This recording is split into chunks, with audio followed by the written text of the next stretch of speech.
লালবাজার তৈরি হওয়ার সময় থেকে প্রচুর পুলিশ নিয়োগ হয়েছে এবং তাদের আধিকারিকরাও ছিলেন।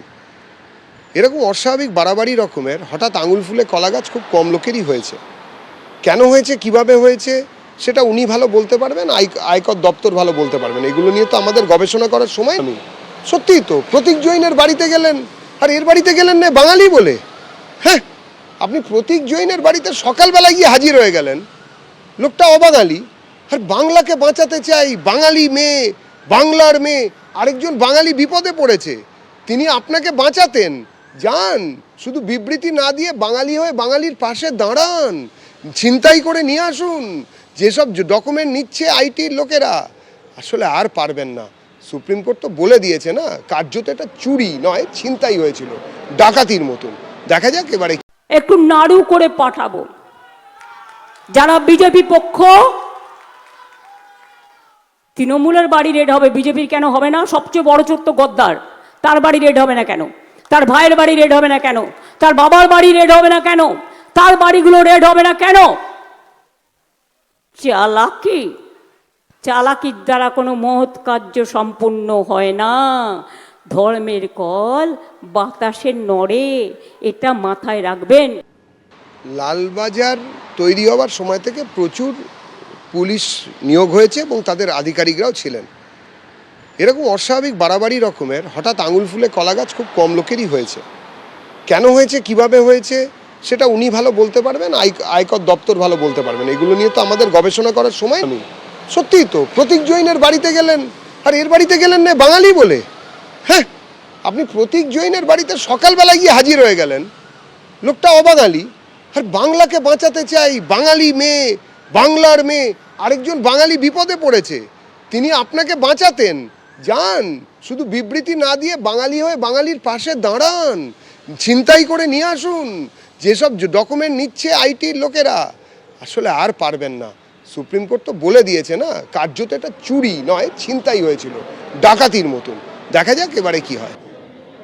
বালিগঞ্জের ফান রোডে deputy police commissioner Shantanu Sinha বিশ্বাসের দুটি ফ্ল্যাটে ইডির আধিকারিকরা হানা চালায়। ভোর একেবারে 6টা থেকে সেই তল্লাশি শুরু হয়েছে। সরাসরি কথা বলবো, আমাদের সঙ্গে রয়েছেন আমাদের প্রতিনিধি পার্থপ্রতিম ঘোষ। পার্থ, এই বিষয়টা আমাদেরকে জানাও যে ইডি সূত্রে ঠিক কি কি জানতে পারছো?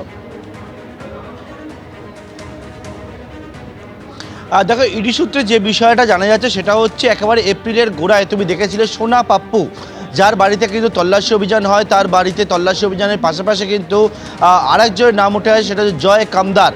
তার অফিস, তার বাড়িতে তল্লাশি, সেখান থেকে কোটি টাকার ওপরে সেখান থেকে উদ্ধার পর্যন্ত করে ইডি আধিকারিকরা। এবং সেই মামলাতে এই যে স্টেটমেন্ট, যখন জয় কামদারের স্টেটমেন্ট, ব্যাংক স্টেটমেন্ট, সেই স্টেটমেন্ট যখন পরীক্ষা করেন, সেই পরীক্ষা করতে গিয়ে আরও বেশ কিছু নাম উঠে আসে।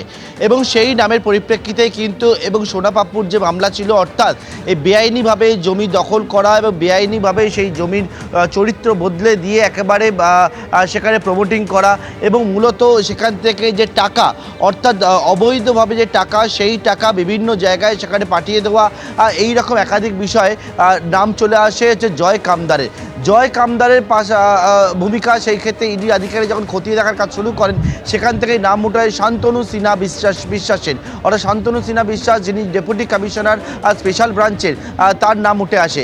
আজকে ভোর থেকে একেবারে এই ইডির টিম বিভিন্ন দলে ভাগ হয়ে একদিকে যেমন বেহালাতে জয় কামদারের যে জ্যোতিষ রয় রোডের বাড়ি রয়েছে সেখানে পৌঁছে যায়, অন্যদিকে বালিগঞ্জে শান্তনু সিনহা বিশ্বাসের বাড়িতেও কিন্তু পৌঁছে যায় ইডির আধিকারিকরা। এবং শান্তনু সিনহা বিশ্বাসের বাড়িতে যেমন তল্লাশি হচ্ছে, তার পাশাপাশি জয় কামদারের বাড়িতে আমরা দেখলাম যে তাকে জিজ্ঞাসাবাদ তল্লাশি করার পর প্রায় 4 ঘন্টা সেখানে ইডি আধিকারিকরা থাকেন এবং জয় কামদারকে নিয়ে এরপরে তাকে আটক করে নিয়ে আসা হয়েছে সিজিও কমপ্লেক্সে, যে জায়গায় আমি বর্তমানে দাঁড়িয়ে রয়েছি।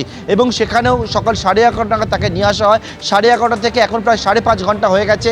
জয় কামদারের আইনজীবীরা তারাও কিন্তু ছুটে এসছেন ইতিমধ্যে সিজিও কমপ্লেক্সে, এবং তারাও যে বিষয়টা জানাচ্ছেন যে তারা গোটা বিষয় কি হচ্ছে সেই বিষয়ে জানার জন্য এসেছিলেন। জয় কামদারকে দুবার তলব করেছিল এনফোর্সমেন্ট ডিরেক্টরেট। কেন তলব করা হয়েছিল?